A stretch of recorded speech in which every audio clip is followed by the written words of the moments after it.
नमस्कार विद्यार्थी मित्रांनो.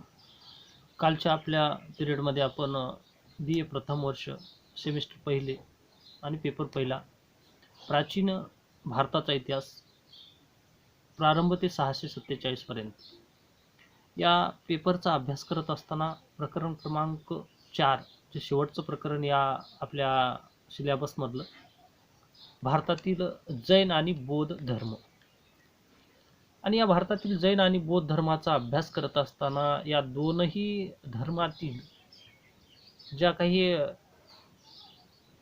धर्माचे संस्थापक त्यांचं तत्वज्ञान या बाबी समजून घेणार आहोत. त्या अगोदर या प्रकरणामधील ज्या काही महत्त्वपूर्ण भाग म्हणजे वैदिक काळानंतर वैदिक युगानंतर ज्या पूर्ववैदिक कालखंड आणि उत्तरवैदिक कालखंडानंतर जो काळ किंवा जो काही 16 महाजनपदे निर्माण झाली, ती 16 महाजनपदे ही तत्कालीन स्थितीमध्ये उत्तर भारतातील आणि दक्षिण भारतातील जी स्थिती होती, ज्या राजकीय पार्श्वभूमी निर्माण करण्याचा त्यांनी प्रयत्न केला, त्या 16 महाजनपदाची माहिती काल आपण पाहिली. 16 जे महाजनपदे स्वतःची एक राजधानी, स्वतःची शासन व्यवस्था आणि स्वतःचं राज्य निर्माण करण्यास त्यांनी प्रारंभ केला. आणि ती 16 राज्य आणि त्या 16 राज्याची वैशिष्ट्ये आजच्या स्थितीमध्ये जे आजचा प्रदेश आहे त्या काळामध्ये कोणतं राज्य होतं आणि आजच्या परिस्थितीमधलं कोणत्या शहरामध्ये ते मानलं जातं याबद्दलची माहिती पाहिली.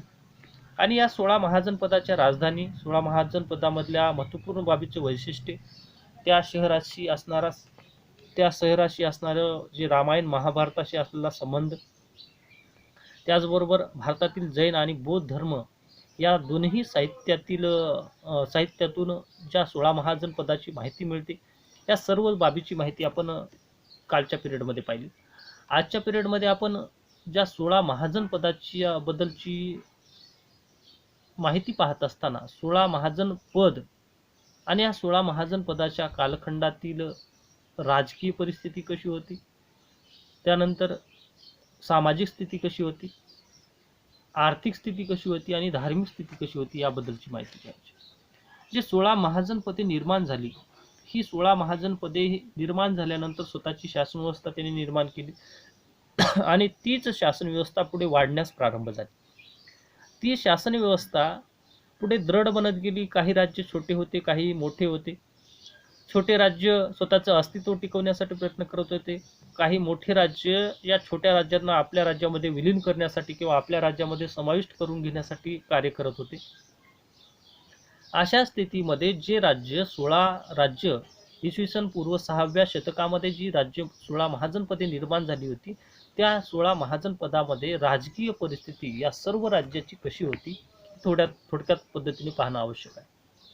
आता राजकीय परिस्थिती पाहायची तर फक्त एका राज्याची पाहायची नाही, तर 16 महाजनपदाच्या कालखंडामध्ये त्या काळामध्ये राजकीय परिस्थिती कशी होती, जे 16 महाजनपदाचा कालखंड होता त्या काळामध्ये सामाजिक स्थिती, समाजाची स्थिती कशी होती, धार्मिक स्थिती कशी होती, आर्थिक स्थिती कशी होती, हे पाहणं आवश्यक आहे. तर या 16 महाजनपदाची माहिती पाहत असताना कालच्या भागामध्ये आपण या 16 महाजनपदाची पूर्णपणे 16 महाजनपदे जी राज्य होती त्याची माहिती पाहिली. आज आपण या 16 महाजनपदाच्या कालखंडातील राजकीय परिस्थिती कशी होती हे पाहणं आवश्यक आहे. आता या 16 महाजनपदाचा विचार करता तत्कालीन स्थितीमध्ये ही 16 जी महाजनपदे होती, ही महाजनपदे विविध राजघराणे, त्याचबरोबर राज्याचं कुळ किंवा एखादा राजवंश, त्यानुसार हे राज्य ओळखलं जाऊ लागलं. आणि गणतांत्रिक राज्य प्रणाली विकसित झाल्यानंतर जनमानसातून निवडलेला राजा किंवा जनमानसातून निवडलेला व्यक्ती राजा म्हणून घोषित केला जाऊ लागला आणि हाच राजा पुढे वंश परंपरागत राजप्रणाली सांभाळू लागला. एखादा राजा किंवा एखाद्या व्यक्तीला जो काही शस्त्रास्त्र, विद्या, कला, विविधांगी बाबीमध्ये परिपूर्ण असणाऱ्या व्यक्तीची नेमणूक ही आपल्या राजा म्हणून घोषित करण्यास जनतेने सुरुवात केली. आणि त्याचंच पुढे परिणिती किंवा त्याचा परिणाम झाला की एक राजघराणे निर्माण झालं. जो राजा ज्या वंशातून, ज्या राजघराण्यातून निर्माण झाला किंवा तो जन्म झाला, परंतु ते राजवंश म्हणून पुढे नावारूपाला येऊ लागले. त्यामध्ये जे काही वेगवेगळे राजवंश निर्माण होऊ लागले आणि याच राजवंशाच्या आधारे पुढे राजकीय परिस्थिती निर्माण झाली. आता त्या तत्कालीन स्थितीचा विचार करता जे गणतांत्रिक जे स्वतःचं राज्य सांभाळण्यासाठी जो योग्य व्यक्ती आहे त्या व्यक्तीच्या माध्यमातून राज्य सांभाळण्याची एक परंपरा निर्माण झाली. राजा आपल्या मृत्यूनंतर किंवा आपल्यानंतर आपल्या कुटुंबातील म्हणजेच आपलाच पुत्र वंश परंपरागत राजा म्हणून घोषित करू लागला. अशा स्थितीमध्ये राज्यप्रणाली ही वंश परंपरागत बनली. एक राजा गेल्यानंतर त्याच्याच वंशातील दुसरा व्यक्ती हा राजा म्हणून राजपदावर येत होता. त्याचबरोबर जी 16 महाजनपदे होती एकमेकाशी मैत्रीपूर्ण किंवा जे काही सलोखा एकमेकांचा सहाय्य घेण्यासाठी म्हणून वैवाहिक स्थिती निर्माण करण्यास प्रारंभ केला. स्वतःची मुलगी असेल तर इतर राज्यामध्ये देणं, त्याचबरोबर इतर राज्याच्या ज्या मुली असतील त्या आपल्या राजघराण्यातील जे मुलगा असेल किंवा स्वतःसोबत विवाह करण्याची परंपरा निर्माण झाली. त्यामुळे मैत्री संबंध निर्माण झालं. त्याचबरोबर राज्याची सुरक्षा वाढवायला लागली. अशा पद्धतीनं जे राजा हा वैवाहिक स्थिती म्हणजे विवाहाच्या माध्यमातून एक राजा दुसऱ्या राज्याशी आपलं संबंध वाढवण्यास प्रारंभ केला. त्याचबरोबर जे राज्यप्रणाली किंवा राजकीय परिस्थिती होती त्यामध्ये राजाने एक मंत्री किंवा मंत्रिमंडळाची नेमणूक केली आणि या मंत्रिमंडळाचा सर्वोच्च अधिकारी हा राजा स्वतःकडे आपला अधिकार ठेवायचा आणि या मंत्रिमंडळामध्ये ज्या काही विविध मंत्री होते यांच्याकडे वेगवेगळी खाते वेगवेगळे विभाग सोपवण्यास त्यांनी प्रारंभ केला आणि प्रत्येकाकडे जी कार्य सोपवल्यानंतर त्यानुसार कार्य करण्याची पद्धती ही राजकीय स्थितीमध्ये निर्माण झालं. राजा हा प्रमुख व्यक्ती असल्यामुळे राजा हा सर्वोच्च मानला जायचा आणि न्यायव्यवस्था ही राजाकडेच होती. त्याचबरोबर स्वतःचं राज्य सांभाळण्यासाठी त्याचबरोबर राज्यावर येणारे संकट त्याबरोबर राज्याचा विस्तार करणे यासाठी लागणारी सैन्य व्यवस्था निर्माण करण्यास त्यांनी प्रारंभ केला आणि त्या काळामध्ये पायदळ असेल घोडदळ असेल अशा पद्धतीने सैन्य व्यवस्था निर्माण झाली आणि युद्धासाठी लागणारे शस्त्रागार किंवा विविध साधन सामग्री हे निर्माण होऊ लागली किंवा निर्माण करण्यास प्रारंभ करण्यात आला.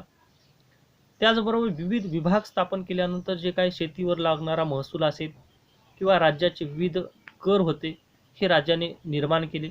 त्यामुळे राज्यामध्ये जी काही राज्याची तिजोरी आहे राज्याच्या कारभार पाहण्यासाठी राजाला मिळणारं जे काही धन आहे ते मिळण्यास प्रारंभ झालं आणि त्याच माध्यमातून समाजामध्ये म्हणजेच राज्याची भरभराट करणे राज्याचं संरक्षण करणे राज्य विस्तार करणे समाजोपयोगी कामे करणे अशा पद्धतीचे काम विविध विभागाच्या माध्यमातून तत्कालीन स्थितीमध्ये राजकीय परिस्थितीमध्ये निर्माण झाले आणि त्यामुळे 16 महाजनपदे ही स्वतः आत्मनिर्भर बनली.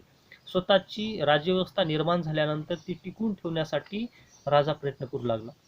ही होती राजकीय परिस्थिती. म्हणजे राजा निर्माण झाल्यानंतर त्यांनी स्वतःची राजवंश त्याचा निर्माण झाला. ती वंश परंपरागत बनलं. अनेक राज्याचे त्यांनी वैवाहिक संबंध निर्माण केलं. त्याबरोबर मंत्री आणि मंत्रिमंडळ स्थापन केलं. त्याबरोबर विविध खात्याची निर्मिती केली. त्या माध्यमातून कर संकलन करण्यास प्रारंभ केलं. त्याचबरोबर आपल्या राज्याचं संरक्षण करण्यास प्रारंभ केलं. आपला राज्यविस्तार वाढवण्यास प्रारंभ केला. अशा पद्धतीने 16 महाजनपदाच्या कालखंडामध्ये राजकीय स्थिती निर्माण झाली. 16 महाजनपदापैकी सामाजिक स्थिती याबद्दलची आपण माहिती पाहणार आहोत. त्यामध्ये सामाजिक स्थितीचा विचार करता ब्राह्मण क्षत्रिय वैश्य आणि शूद्र या 4 ज्या काही वर्णव्यवस्था निर्माण झाल्या होत्या किंवा जाती निर्माण झाल्या होत्या त्यानुसार समाजामध्ये जीवन जगत असताना त्यांनी ब्राह्मणाने वेद पठण करणे त्याचबरोबर अध्ययन अध्यापन करणे क्षत्रियाने युद्ध मोहिमा राबवणे किंवा राज्याची सुरक्षा ठेवणे वैश्याने व्यापार किंवा कृषी उद्योगधंदे करणे आणि शूद्रांनी या तीनही वर्गाची सेवा करणे अशा प्रकारची परिस्थिती निर्माण झाली. त्यानंतर दास प्रथा ही प्रचलित झाल्यानंतर तत्कालीन स्थितीमध्ये अनेक जणांना दास किंवा गुलाम म्हणून बनवण्याची पद्धत ही या काळामध्ये निर्माण झाली होती.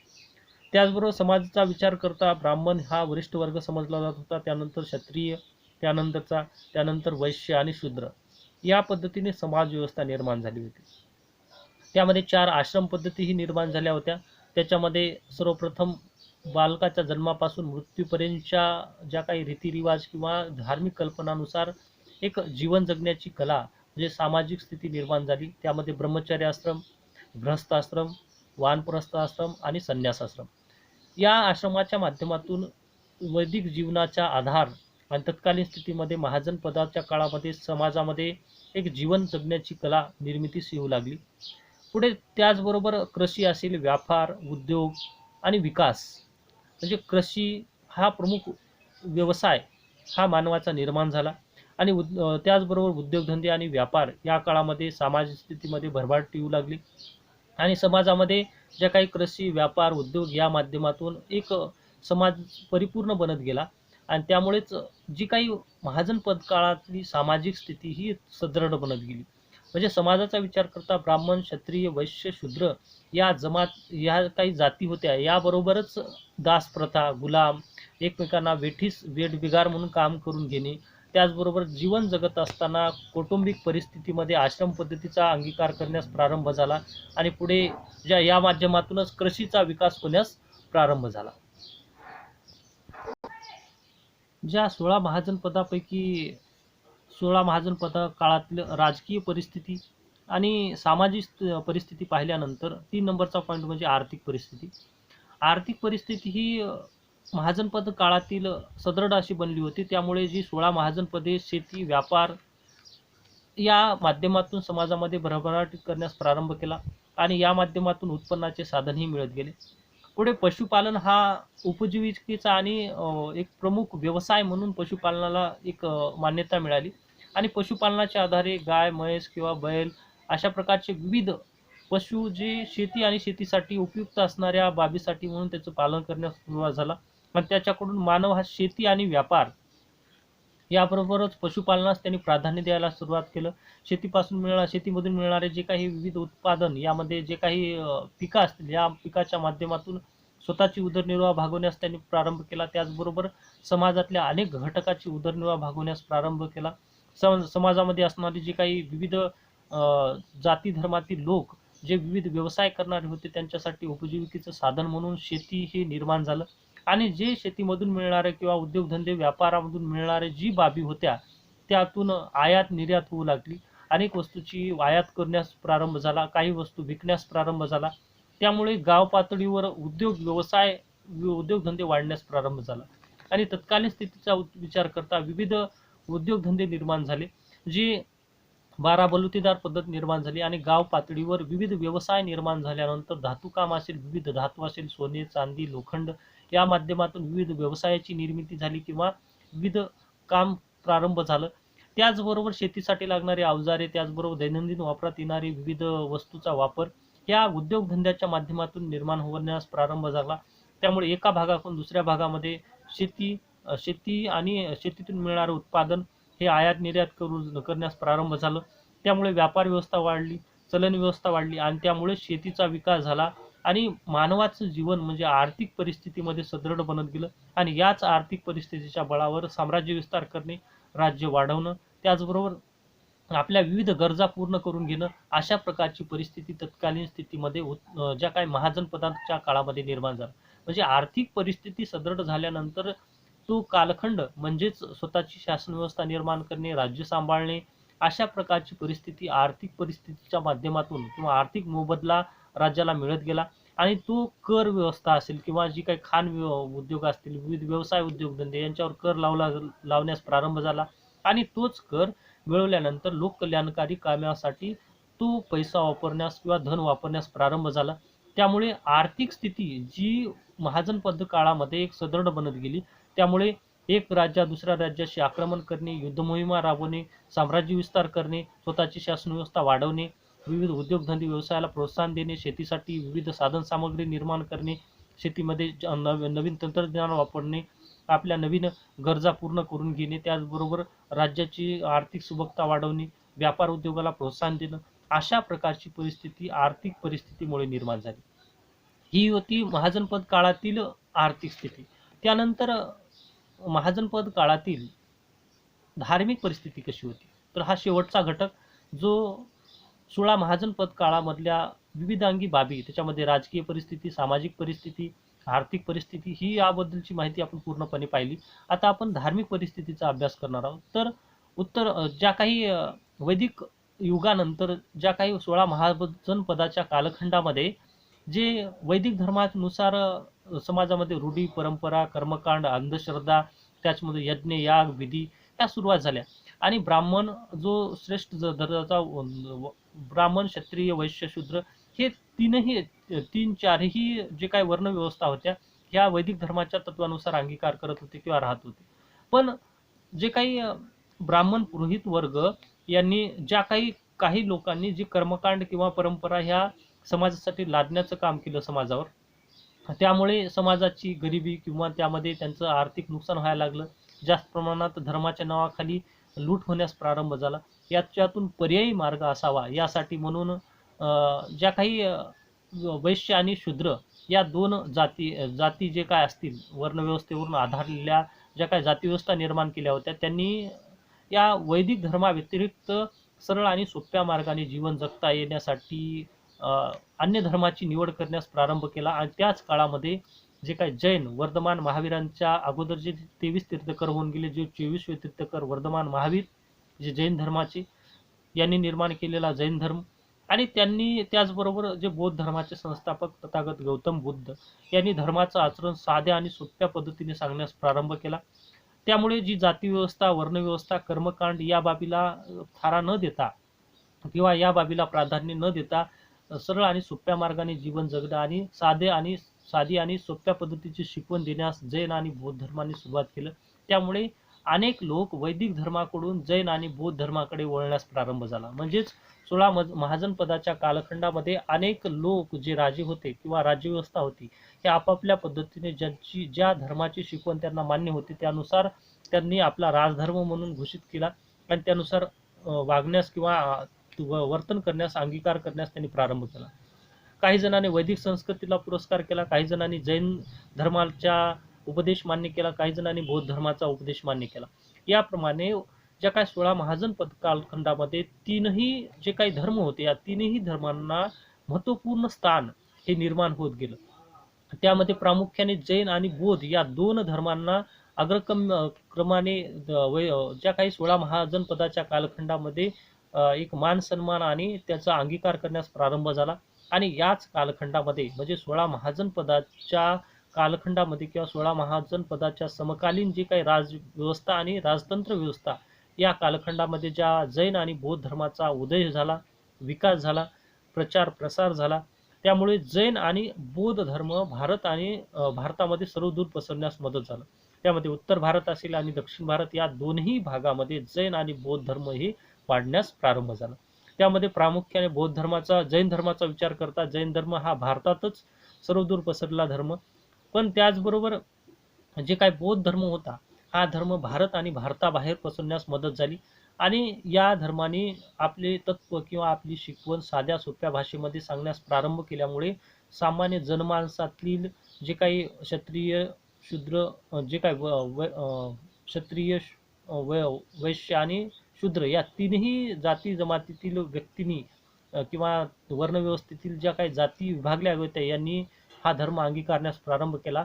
आणि धार्मिक स्थिती ही कर्मकांड, ज्या काही रूढी परंपरा, वर्णव्यवस्था, जातीव्यवस्था या पलीकडे जाऊन या धर्माचा अंगीकार करण्यास प्रारंभ केला आणि शिकवण घेण्यास प्रारंभ केला. अशा पद्धतीने महाजन पद काळातील ही धार्मिक परिस्थिती होती. तर आतापर्यंत आपण महाजन पद काळातील राजकीय परिस्थिती, महाजन पद काळातील सामाजिक परिस्थिती, महाजन पद काळातील आर्थिक परिस्थिती आणि महाजन पद काळातील धार्मिक स्थिती किंवा परिस्थिती कशा पद्धतीची होती याबद्दलची माहिती आपण पूर्णपणे अभ्यासली. तर उद्याच्या पिरियडमध्ये आपण प्रत्यक्ष भारतातील जैन आणि बौद्ध धर्म यांचं जी काही बद्दलची माहिती पाहत असताना सर्वप्रथम जैन धर्माच्या उदयाची कारणे किंवा जैन धर्माबद्दलची माहिती पाहत असताना सर्वप्रथम जैन धर्म उदयास येण्याचं किंवा जैन धर्माच्या उदय का झाला किंवा उदयाची कारणे काय होते हे पाहणं आवश्यक आहे. तर उद्याच्या आपल्या पिरियडमध्ये जे प्रकरण क्रमांक 4 भारतातील जैन आणि बौद्ध धर्म या दोनही धर्माची माहिती पाहत असताना सर्वप्रथम नंबरचा पॉईंट आपला पूर्णपणे संपला आहे, तो म्हणजेच 16 महाजन पदे. त्यानंतर आपण आता दुसरा पॉईंट 2 नंबरचा पॉईंट म्हणजे जैन धर्म, जे वर्धमान महावीरांनी स्थापन केलेला जैन धर्म आणि त्यांच्या अगोदरचे जे 24 तीर्थकर, त्यामध्ये आपण वर्धमान महावीरांच्या आयुष्याबद्दल, त्याचबरोबर वर्धमान महावीरांनी दिलेली शिकवण, या सर्व बाबीची माहिती उद्याच्या पिरियडमध्ये आपण पाहणार आहोत.